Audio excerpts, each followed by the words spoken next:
දැන් මම සූදානම් වෙන්නේ මේ දරුවන්ට ජීවිතයේ ගොඩනගා ගැනීම පිණිස බුදුරජාණන් වහන්සේගේ දහම් අනුශාසනාවකින් අනුග්‍රහ කරන්න. ඒ තමයි ගොඩාක් තරුණ ජීවිත කවුරුත් පාහේ දියුණු වෙන්න කැමති. කාගෙත් සිහින ලෝක තියෙනවා. සැපසේ ජීවත් වෙන්න කැමති. හිතේ බලාපොරොත්තුව තිබ්බට ඔයාලා දන්නේ නැතුණාට ඔයාලා තුල ඊට අදාළ ප්‍රතිපදාවක් තිබෙන්නේ නැත්නම් ඊට අදාළ ඔයාලගේ උත්සාහයක් වීරියක් තිබෙන්නේ නැත්නම් ඒක රෑ දැකපු හීනයක් වගේ ඔයාලගේ බලාපොරොත්තු ආසා හීනකින්ම ඉවර වෙලා යනවා. ඒ නිසා තරුණ ජීවිතය කියන්නේ ගොඩාක් ජව සම්පන්න ජීවිතයක්. ජීවිතේ හැරවුම් ලක්ෂයක්. ඒ නිසා ඔයාලගේ ජීවිතේ නිකන් ඔහේ අමනයන් විදිහට ගෙවෙන්න දෙන්න එපා. කාලකන්ණි විදිහට ගෙවෙන්න දෙන්න එපා. ජීවිතේ මොකක් හරි පුහුණුවක් ලබන්න. ඊළඟට ලොකු දේවල් දැන් අපිත් එක්ක කතා කරන තරුණ ළමයිගේ කතා දිහා බැලුවට පස්සේ පේන්නේ එයාලට තියෙනවා ලොකු බලාපොරොත්තු. ලොකු බලාපොරොත්තු තියෙද්දී ළඟ තියෙන පුංචි දේ අත්හරිනවා. ඒකට බුදුරජාණන් වහන්සේ උපමාවක් වදාලා මේ නුවණ නැති වුණොත් එහෙම උගත්කම නැති වුණොත් නුවණ නැති වුණොත් එයා ලොකු බලාපොරොත්තු හදා ගන්නවා. හරියට රෑ අන්ධකාරයේ එළියට බහැපු මිනිහෙක් රූප දකිනවා වගේ.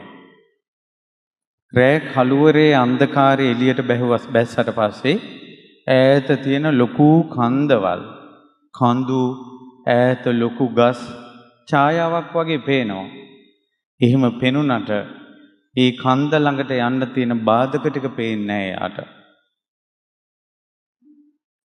අන්න ඒ වගේ එකක් තමයි අද ළමයින්ට වෙලා තියෙන්නේ. ලොකු බලාපොරොත්තු ඔළුවේ තියෙනවා.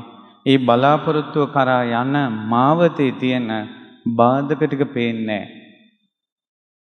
ඒ නිසා ඔයාලට ඒ හානිය සිද්ධ වෙන්න එපා කියන අදහසින් මේ දහම් අනුශාසනාව සිද්ධ කරන්නේ.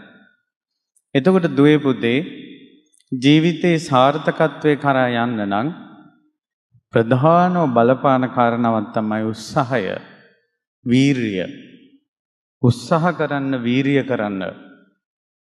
නිකාන් ජීවිතේ ගත වෙන්න දෙන්න එපා.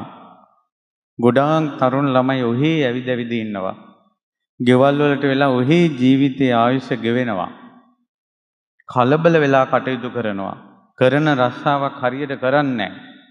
ඉගෙන ගන්න දේවල් ඔහේ කඩාකප්පල් කරගන්න චරිත ඉන්නවා. ඒ නිසා කාටත් තේරෙන විදිහට බුදුරජාණන් වහන්සේගේ ධර්මයේ ඇසුරින් පොඩි තැනක ඉඳලා ජීවිතේ උඩට ගත්ත ජීවිත කතාවක් ඔයාලට අද අනුශාසනාව විදිහට කියලා දෙන්නම්. පින්වත් දුවේ පුතේ ඔයාලා අහලා තියෙනවා මී කුණෙනුත් මිනිසෙක් දියුණු වුණා කියලා. බුදුරජාණන් වහන්සේ වදාලා අතීතේ ඊටමත් නුවණැති සිටුවරේ පාරේ යද්දී පාරේ ආයිනේ තියෙන මීකුණක් දැකලා කිව්වා නුවණ උත්සාහය තියෙන කෙනෙකුට මේ මීකුණෙන් උනත් දියුණු වෙන්න පුළුවන් කියලා. ඕක උතන හිටපු දුප්පත් ඊලන්දාරියෙක් අහගෙන හිටියා. අහගෙන ඉඳලා එයා කල්පනා කළා ඔය සිටුතුමා හරි නුවණක්කාරයි. ආවට ගියාට කරුණු කියන්නේ නැහැ. මොකටද ඔක බලමුකෝ කියලා මීකුණ ගත්තා. මීකුණ දැන් මේ මැරිච්ච මීයාගේ වලිගෙන් එල්ලගෙන යනකොට පාරේ වීදියේක එක පූසෙක් ගෙදරක කෑ ගහනවා. ඊට පස්සේ මෙයා ඒ ගෙදරට ගිහිල්ලා කිව්වා මේ මට මැරිලා හිටපු මීයෙක් හම්බ වුණා. මේ මෙහි පූසෙක් කෑ ගහනව නේද? ඔයාලා කැමති නම් දෙන්න කියලා. අනේ හොඳයි කියලා මීයා දීලා පොඩි සොච්චම් මුදලක් දුන්නා. සතුටට මෙයා ඒ සොච්චම් මුදලෙන් හකුරු කෑලි ටිකක් ගත්තා. හකුරු ටිකක් අරගෙන වතුර භාජනයකුත් අරගෙන මල් කඩන මිනිස්සු මල් උයනෙන් එළියට එනවා. ඒ මිනිසුන්ට හකුරුයි මලුයි මේ වතුරයි දුන්නා. මහන්සි වෙලා ඉන අයට. ඊට පස්සේ මේ මිනිස්සු සතුටු වෙලා යන ගමන් යාට පොඩ මල් දීගෙන ගියා. ලොකු මල් මිටියක් හම්බ වුණා. ඒක වික්කා. ආයෙත් පොඩි මුදලක් හම්බ වුණා. ඒකෙමුත් හකුරුයි වතුරයි ගත්තා. ඒකත් අර මල් විකුණන මිනිස්සුන්ට දුන්නා. ඒ මල් වේලෙන්දෝ කලින් දවසටත් වැඩිය මල් දුන්නා. මේ මල් ටික විකුණුවාට පස්සේ මෙයාට කහවණු 8ක් හම්බ වුණා. මෙයා ආයෙත් හකුරුයි වතුරුයි අරගෙන කොල්ලෝ කණ්ඩායම පිට්ටනිය සෙල්ලම් කරනවා. ඒ පොඩි පැටවුන්ට දුන්නා. එදා උද්‍යානයේ සුළඟක් ඇවිල්ලා දර කඩාගෙන වැටිලා ගස් අස් කරගන්න විදිහක් නැහැ.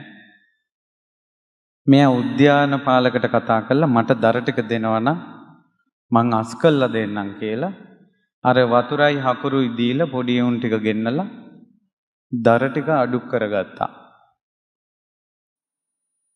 කුඹල් කරුවාට දර හිග වෙලා. ඔහු දර ටික අරගෙන කහවණු 16ක් දුන්නා. ඊට පස්සේ මේ අතරේ මෙයා හකුරුයි වතුරයි ඒවත් දෙන එක දිගටම කරනවා. වෙලෙන් දන්න දුන්න තනකොළ ගේන වෙලෙන් දන්න. තනකොළ ගේන වෙලෙන්දෝ මෙයාට සතුටු වෙලා කිව්වා ඔයාලට මොනවද අපෙන් ඕන? ඊට පස්සේ කො දැන් නම් මොකුත් ඕනේ නැහැ. පස්සේ අවශ්‍ය වුණොත් කියන්න. මුහුදු යන මිනිස්සුන්ටත් නැව්වල ඉන්න මිනිස්සුන්ටත් දුන්නා හකුරුයි වතුරයි. දැන් දියගොඩ මිත්‍රයෝ ඉන්නවා. එක මිත්‍රයෙක් කිව්වා හෙට අස්සයෝ 500ක අරගෙන වෙලෙන්දෙක් එනවා. ඊට පස්සේ මෙයා ඉක්මනට අර තනකොළ ගේන වෙලෙන්දන් අතරට ගිහිල්ලා කිව්වා ඔයාලා කිව්වනේ දැන් මට උදව්වක් ඕන කියන්න කියලා. මට එක තනකොළ මිටිය ගානේ දෙන්න. දුන්නා. හැබැයි හෙට මම තනකොළ ටික විකුණලා ඉවර වෙනකල් ඔයාලා විකුණන්න එපා. හරි කිව්වා. මෙයාට තනකොළ මිටි 500ක් හම්බ වුණා.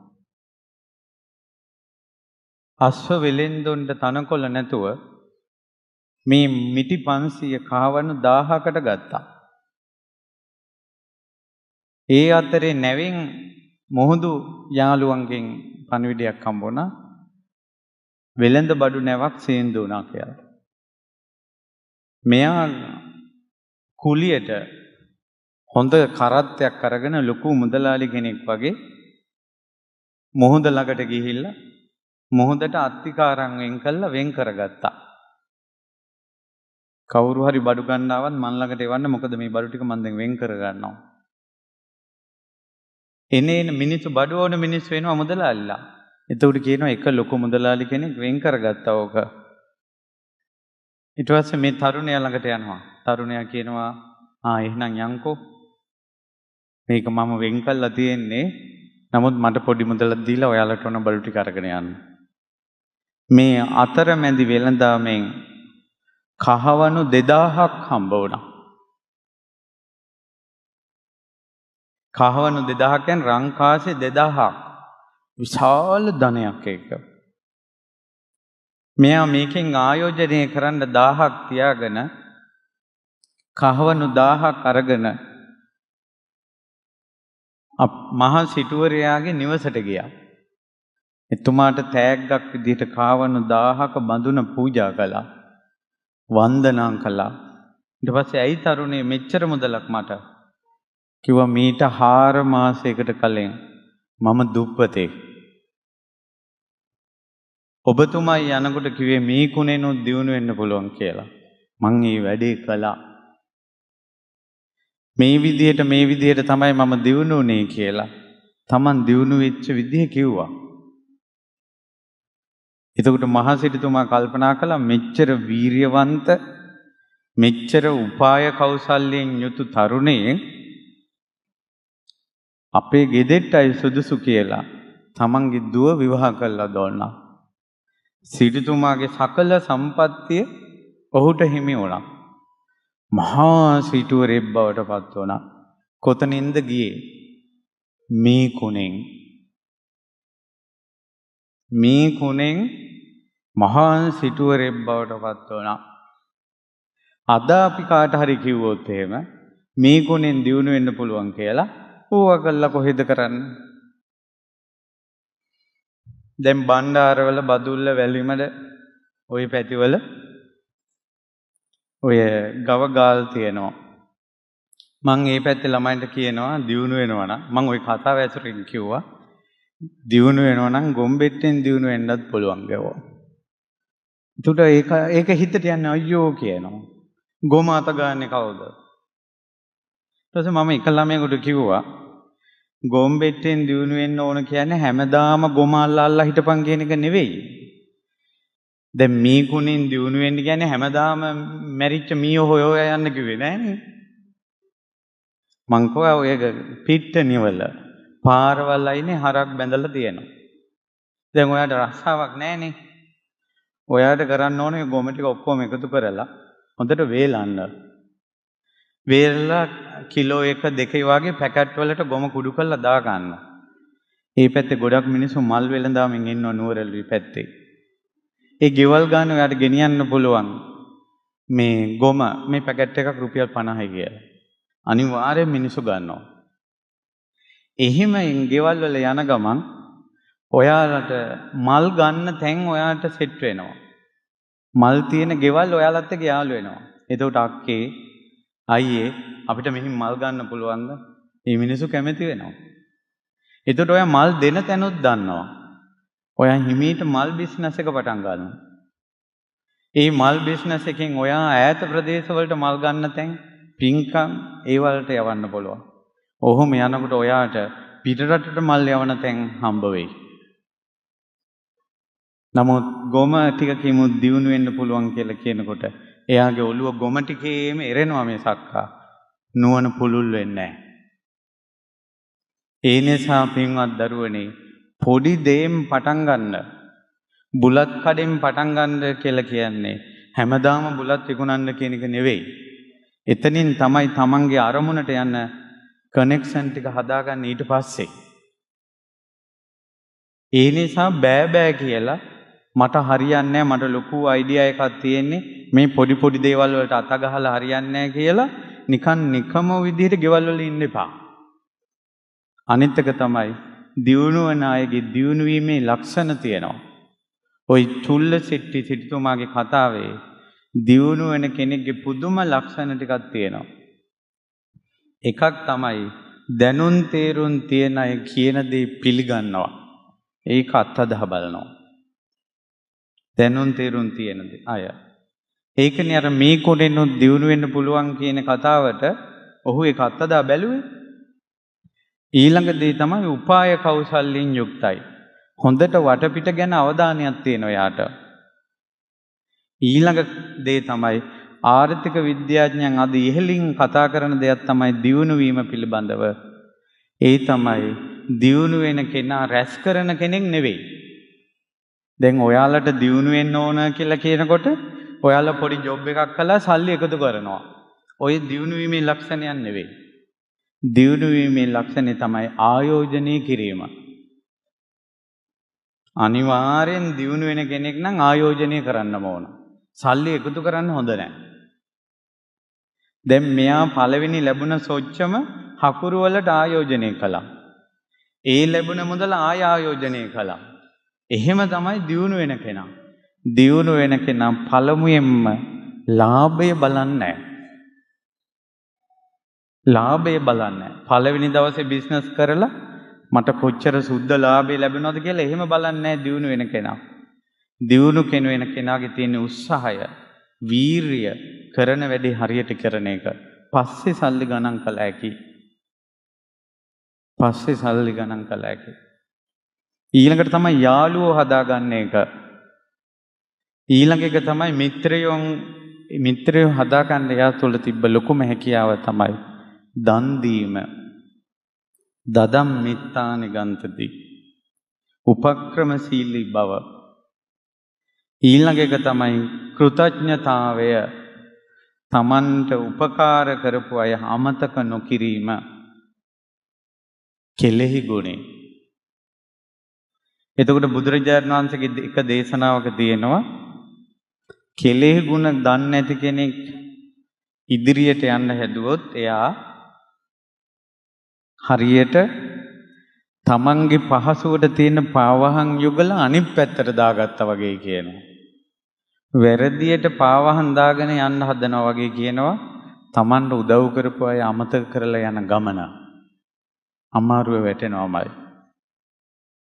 අනිත් එක තමයි මෙයා තරුණයෙක් වෙලා අතට සල්ලි ලැබලා ධනවත් වීගෙන එනකොට මෙයාගේ ඇසුරට මෙයා පාප මිත්‍රයෝ ගත්තේ නැහැ. බොන අය ගත්තේ නැහැ. සල්ලාලියෝ ගත්තේ නැහැ. පාටි දාන අය ගත්තේ නැහැ. පුදුම බේරිල්ලක් මෙයා බේරුනේ. කසාද වලට කලබල වුන්නේ. දැන් අද O level වලට කලින් A level වලට කලින් උපාධිය ගන්න කලින් ගෙයක් දොරක් හදා ගන්න කලින් රස්සාවක් ගන්න කලින් ඔකෝටම කලින් කලබල වෙනවා කෙල්ලෙක් යාළු කරගන්න. එහෙම නැත්නම් කොල්ලෙක් හොයාගන්න පුදුම කලබලයක්. හරියට මේ කොල්ලෝ කෙල්ලෝ මේ ලෝකෙන් වඳ වෙනවා වගේ එකක්.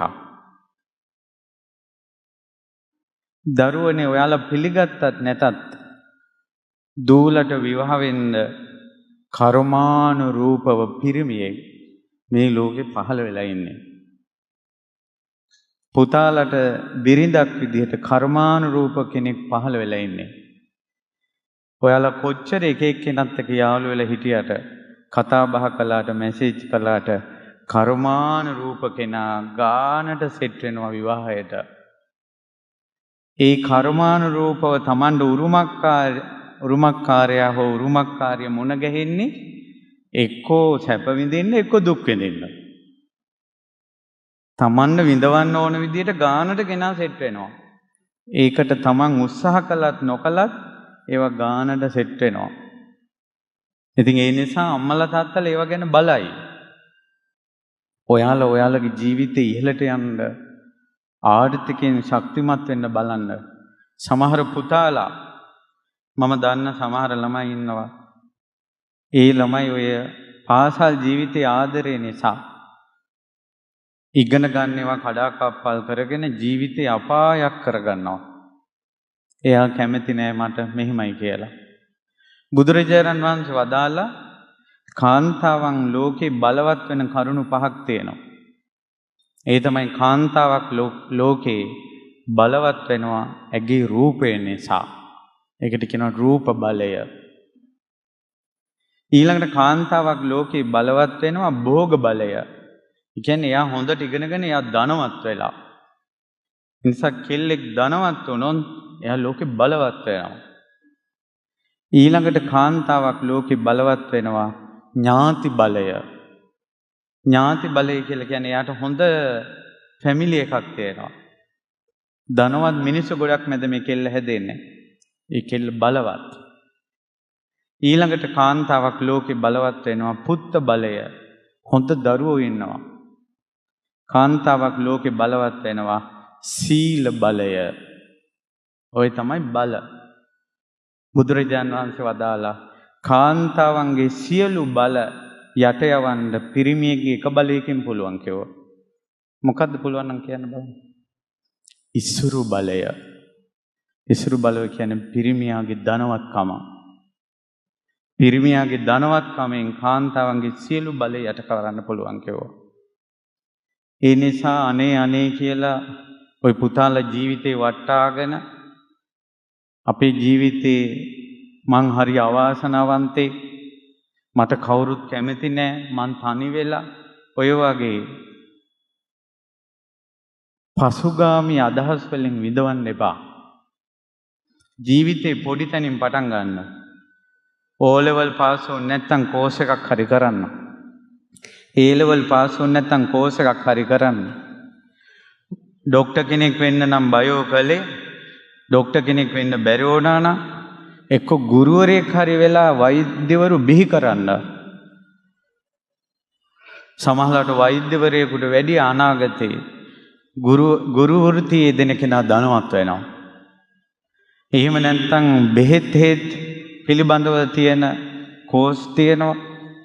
අද කාලේ ගොඩාක් පාඨමාලා ඇසුරෙන් දියුණු වෙන මාවත් වැඩි. ඒ නිසා එක තැනකම හිර වෙලා ඉන්න එපා. ජීවිතේ ගොඩනගා ගන්න. පසුබාන්න එපා. ඒකට මම පහුගිය කාලේ ඉන්න ගමන් මේ ලෝකේ ධනවත් වෙච්ච මිනිස්සු ගැන ටිකක් බැලුවා. මට ඒකෙදි මොන ගැහුණා. මං මුලින්ම කියන්නම්කෝ ඔයාලා අපි කවුරුත් දන්න අසල්වැසි රටේ මුකේෂ් අම්බානි ඉන්දියාවේ ධනවතා. ඔහුගේ පියා ලිපිකරුවෙක්. කාමර දෙකක ගෙදරක් තිබිලා තියෙන දුප්පත්. ගෙදර ප්‍රශ්න කොච්චර තිබ්බද කියනවා නම් ප්‍රශ්න ගැනම කල්පනා කරලා තාත්තගේ හදවත පුපුරලා මැරිලා තියෙනවා. ගෙදර ප්‍රශ්න ගැන කල්පනා කළා. කාමර දෙකක ලිපිකරු තාත්තෙක් හිටපු ප්‍රශ්න ගොඩකට මැදිහත් වෙච්ච කෙනෙක් තමයි මුකේෂ් අම්බානි කියන්නේ. ඔහු හිමීට උත්සාහ කළා. ව්‍යාපාර පටන් ගත්තා. ඉහළට ගියා. අද ඉන්දියාවේ ධනවතා බවට පත් වුණා. අද කාලේ තියෙන චරිත ආදර්ශයට ගන්න. මිනිස්සෙක් නැගී හිටපු විදිය හොයලා බලන්න. මොකද තමන් ඉපදුන විදිහවත් ඉන්න විදිහවත් නෙවෙයි වැදගත් වෙන්නේ. තමන් උත්සාහ කරනවද වීරිය කරනවද කියන එක. සමහරට ජීවිතේ ගොඩාක් දේවල් කඩාගෙන වැටෙනකොට ඔයාලා ගැනම තීරණයකට එනවා අපි හරි අවාසනාවන්තයි කියලා. අපි හරි අවාසනාවන්තයි කියලා නිතර හිතන එක ඔයාලගේ දියුණුවට කරපු හුනියමක් වගේ එකක්. ඉස්සෙල්ලාම අපිට බෑ කියන අපි අසරණයි කියන එක මට මොකුත් බෑ මට කවුරුත් උදව් කරන්නේ නැහැ කියන හුනියම තමන්ගේ හිතෙන්ම කපා ගන්න. කපාගෙන උත්සාහ කරන්න. වීරිය කරන්න. ඉගෙන ගන්න කාලේ අධ්‍යාපනයට හොඳ තැනක් දෙන්න. මං කොහොම හරි නැගී හිටිනවා කියලා හිතන්න. මට හොඳ චරිතයක් හම්බ වුණා. ඔයාලා අපි කවුරුත් දන්න චරිතයක් තමයි මේ චරිතය කිව්වටත් වැඩිය කතා මාලාව හැරි පොටර්. හැරි පොටර් කතා කියවලා ඇති බලලා ඇති. මේකේ පිටිපස්සේ පුදුම කතාවක් තියෙනවා. ඒ හැරි පොටර් කතාව ලිව්වේ ජේ.කේ රෝලින් කියලා කාන්තාවක්. පවුලේ පුදුම විදියට ප්‍රශ්න වලට මුහුණ දීලා හිටපු දුවෙක්. අසරණ පවුලක්. ඊට පස්සේ මෙයාලගේ අල්ලපු ගෙදර ෆැමිලි එකේට කියන්නේ පොටර් කියලා. ඒකෙන් තමයි මේ හැරි පොටර් කතා වස්තුවට නම හැදුනේ. මෙයාට ලියන්න ආසයි තිලා මෙයා පොඩි කතාවක් ලියන්න ගත්තා. මෙයාගේ ඔළුවට ආවා මේ අద్භූත කතාවක්. ඒ අතරේ ගෙදර ප්‍රශ්න ආදරෙන් හිටිය අම්මට අම්මා මැරුණා. අර ලියපු පොත පැත්තක තියලා අම්මා වෙනුවෙන් අඬපු මෑට මානසික ව්‍යාකූලතාවයක් ආවා. ඇවිල්ලා මෙයා මානසික විෂාදයටපත් වුණා. ඊට පස්සේ මෙයා කොහොම හරි බෙහෙත් අරගෙන මේකට විසඳුමක් විදිහට මෙයා ගුරුවරුත් ඉංග්‍රීසි ගුරුවරයෙක් විදිහට පුහුණු වුණා. ඒ පුහුණු වෙන ගමන් අර පොත ආයෙ ලිව්වා. ආයෙ පොත ලියන අතරේ මොකද වුනේ? මෙයා පොතේ එක කොටසක් ලියලා ඉවර වෙලා මේක මුද්‍රණය කරන්න මුද්‍රණ කන්තෝරු වලට ගියා. යන මුද්‍රණ කන්තෝරු වලින් ওই වගේ පොත් කවුරුත් කියවන්නේ ඕව කියවන්නේ කියලා කිසිම පොත් කන්තෝරුවකින් බාරගත්තේ නැහැ ප්‍රකාශයටපත් කරන්න. මේ කෙල්ල අසරණ වුණා. ඒ අතරතුර කොල්ලෙක් යාළු වෙලා මෙයාව විවාහ කරගත්තා. විවාහය අපායක් වුණා. බඩට ආපු පළවෙනි දරුවා බඩේදීම මැරුණා. මෙයාගේ ජීවිතේ තියෙන්නේ දුවේ සාර්ථකත්වයක්ද මේ පේන්නේ අසාර්ථකත්වයක්ද? අසාර්ථකත්වයක්. පුංචි කෙල්ලෙක් දෙවෙනි පාර ඉපදුණා. ඒ සිඟිති දියණිය ඔඩොක්කුවේ නලවන කාලේ ගෙදර මිනිස්සයා මෙයත් එක්ක ඉන්න බෑ කියලා මෙයාව දාලා ගියා. මෙයා දාලා ගියාට පස්සේ දරුවා ඉල්ලලා නඩු කිව්වා. ආයෙත් මෙයාට විසාදිය හැදුණා. උසාවියේ ගිහිල්ලා ඔහේ බලාගත්තු අතේ බලාගෙන හිටියා. කොහොම හරි නඩු තීන්දුවෙන් අර පුංචි දියණිය මේ අම්මට ලැබුණා. පුංචි දරුවා ඔඩොක්කුවේ තියාගෙන ආයෙත් අර ලියපු පොත අරගෙන කන්තෝරු 12කට ගිහිල්ලා තියෙනවා. කන්තෝරු 12ෙන්ම ප්‍රතික්ෂේප වුණා. ආයෙත් විසාදිය හැදුණා. ඊට පස්සේ මෙයා මොකද කරන්නේ? අවසානයේ එක සමාගමකට ගියා. සමාගමකට ගිහිල්ලා කිව්වානේ මට මේ පොත මුද්‍රණය කරලා දෙන්න. ඔයාලගෙන් ප්‍රකාශයටපත් කරන්න. එතකොට එයා කිව්වා මෙහෙමයි. ওই පොත් හරියන්නේ නැහැ. ඔයා එහෙනම් පොඩ්ඩක් කියවන්නකෝ කිව්වා. මෙයා හැරි පොටර් කතාවේ මුල් පරිච්ඡේදය කියවන්න ගත්තා. එතකොට මේ ප්‍රකාශකගේ දුව එදා ඔෆිස් එකට ඇවිල්ලා හිටියා. එයා චූටි දුවෙක්. අර මේ රෝලින් කියන කතාව නතර කරන්න දෙන්නේ නැතුන් අර චූටි දුව ළඟ ඉඳලා කිව්වා ඇන්ටි ආයි ඉතුරු ටිකක් කියවන්න. ඉතුරු ටිකක් කියවන්න කියලා. එතකොට තමන්ගේ දුවගේ උනන්දුව වැඩි නිසා මේ ප්‍රකාශකයා කිව්වා හරි මම ඔක මුද්‍රණය කරන්න බලන්නම්කෝ කියලා. මෙයා පොත දීලා පිටපත එළියට ආවා කියන්නේ මට ඊළඟට මම මොකද්ද දැන් මං කරන්නේ කියලා. මෙයාට ස්වර නැහැ පොත නිකුත් කරයි කියලා. දුවේ පුතේ පොත මුද්‍රණය වුණා. ඒ පොත් මුද්‍රණය වෙලා තියෙනවා මිලියන 500ක්. මිලියන 500ක පොත් ඇමරිකානු ඩොලර් මිලියන 400ක් ආදායමක් ලැබුණා. එයාට පළවෙනි මුද්‍රණයෙන්ම ඇමරිකානු ඩොලර් මිලියන 20ක ධනවත්කමක් ලැබුණා. ඊට පස්සේ හැරි පොටර් චිත්‍රපටිය හැදුවා. ඒ චිත්‍රපටියෙන් මෙයාගේ භාගය ඇමරිකානු ඩොලර් මිලියන 400 ගණක් දීලා තියෙනවා. මෙයාගේ පොත භාෂා 73කට පරිවර්තනය වුණා. මෙයා ඒ රටේ හිටපු ධනවතියක් බවට පත් වුණා. කොහොමද ජීවිතයේ අසාර්ථකත්වය හැම තැනකම ප්‍රතික්ෂේප වෙවි යද්දී ඈ යමක් කළා.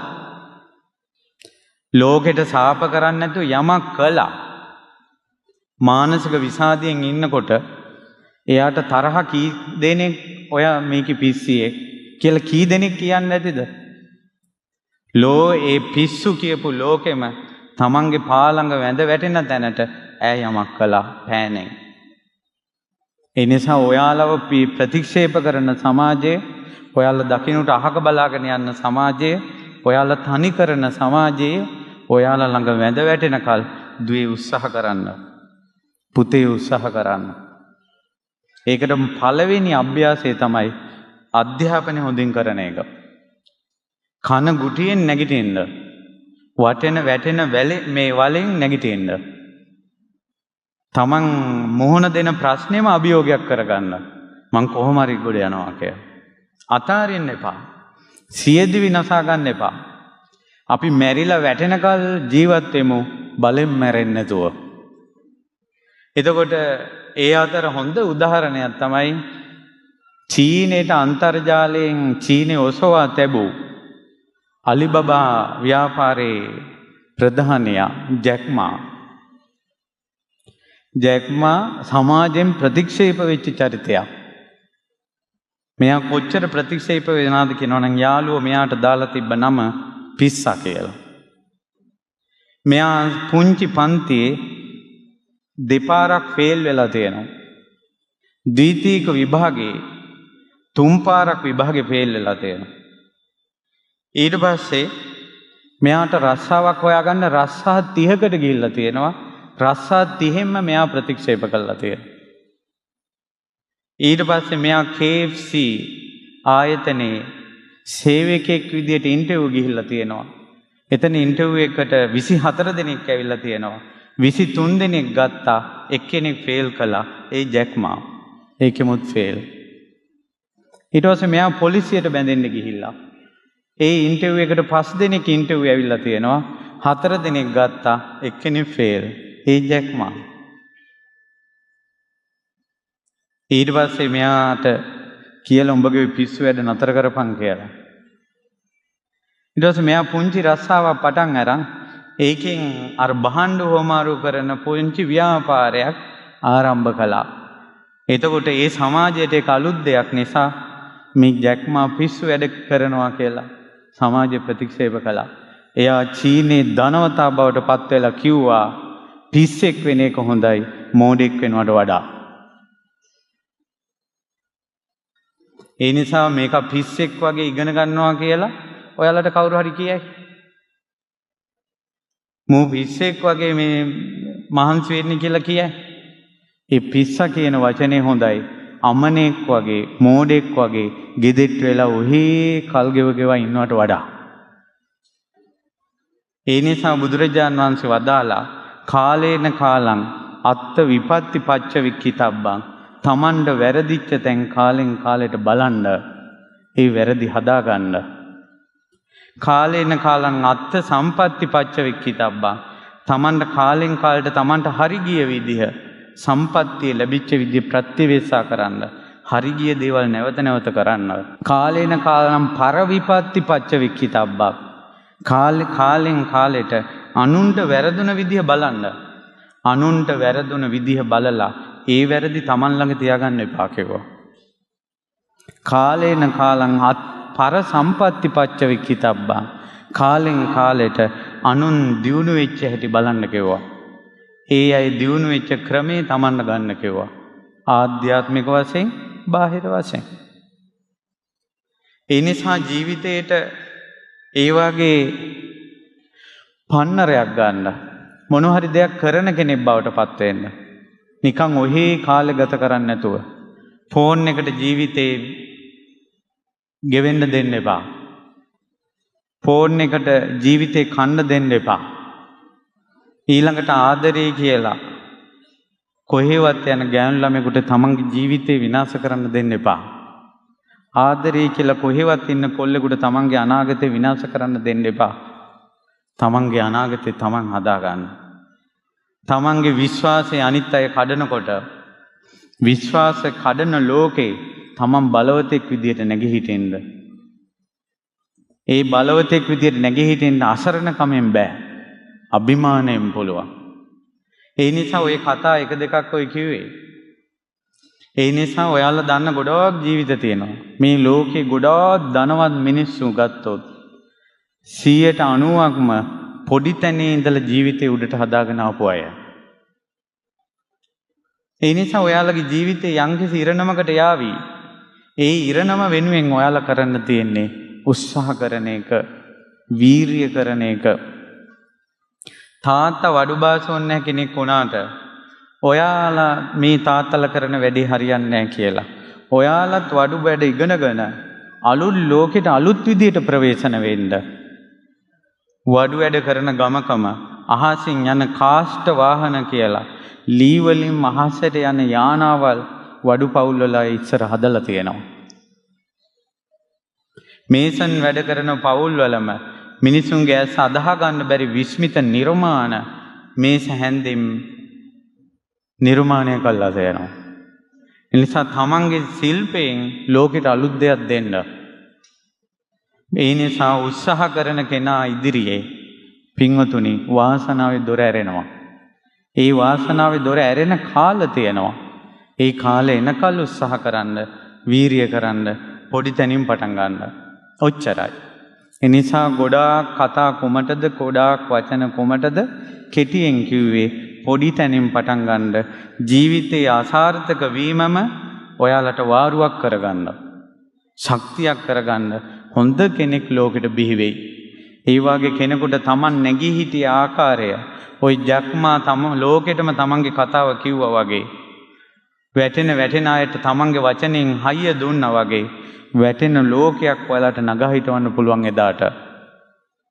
ඒ නිසා දුවේ පුතේ ඔයාලගේ ජීවිතේට ධර්මයේ තිබ්බොත් මෙලොවත් දියුණු වෙනවා පරලොවත් දියුණු වෙනවා.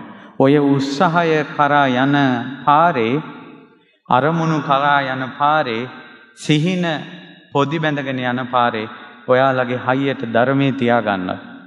ඒ ධර්මයේ Taman තුනුරුවන් සරණ පන්සිල් පද 5 කඩා ගන්න නැති බව.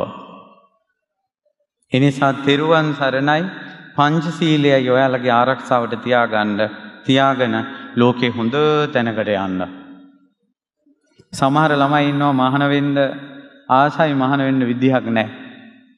ඇත්තටම අද වාගේ කාලයක පැවිදි ජීවිතයකට කෙනෙක් එනවා නම් එයා ලොකු ජයග්‍රහණයක් කළා. නමුත් සමහර අයට ඒ මාවත නැහැ. එතකොට මේ බිඳ වැටීම හමුවේ ශෝක වෙන්න එපා. තමන් ළඟ ලෝකයක් වැඳ වැටුනේ නැතුණාට ලෝකයක් වැඳ වැටෙන වෙහෙරක් විහාරයක් ස්තූපයක් ඔබගේ අතින් කරන ධනවතෙක් බවට ඔබපත් වෙන්න. ධනවතෙක් බවට පත් වෙන්න. බුද්ධ ශාසනය නගා හිටවන ධනවතෙක් බවට පත් වෙන්න. කල්යාණ මිත්‍රයන්ගේ ගමනට පාර හදන ධනවතෙක් බවට පත් වෙන්න. ඒකට නම් ඔයාලා ඉගෙන ගන්න ඕන හොඳට. හොඳ ව්‍යාපාරයක් කරන්න ඕන. හොඳට රස්සාවක් කරන්න ඕන. හොඳ ආයෝජනයක් කරන්න ඕන. ලෝකෙ ගැන හොඳ දැනුමකින් ඉන්න ඕන. අසරණ වෙලා ඉන්න එපා දුවේ පුතේ. ඒ නිසා මෙවැනි උතුම් කල්යාණ මිත්‍ර ඇසුරක් ඔබට ලැබෙන කාලේ මම නැවතත් සිහිපත් කරනවා අපි පීඨාධිපතිතුමා කිව්වා වගේ 1000කට එක්කෙනෙක් ලංකාවේ ඔයාලට ලැබුණ අවස්ථාව. ලක්ෂ 4කට එක්කෙනෙක් ලෝකේ ඔබට ලැබුණ අවස්ථාව. කොච්චර දුර්ලභ පුණ්‍යවන්ත අවස්ථාවක්ද. ඒ නිසා ගෞතම බුදුසසුනේ පිහිට ලබන ධෛර්යවන්ත ජීවිතයේ අභියෝග ජය ගන්න උපාය කුසල භවෙන් දියුණු හොඳ නුවණක්කාර දරු පිරිසක් බිහි වෙන්න දලදා වහන්සේගේ සම්බුදු සරණේ උතුම් කලන මිතුරු සංගරුවනේ ආශිර්වාද ඔබට ලැබේවා.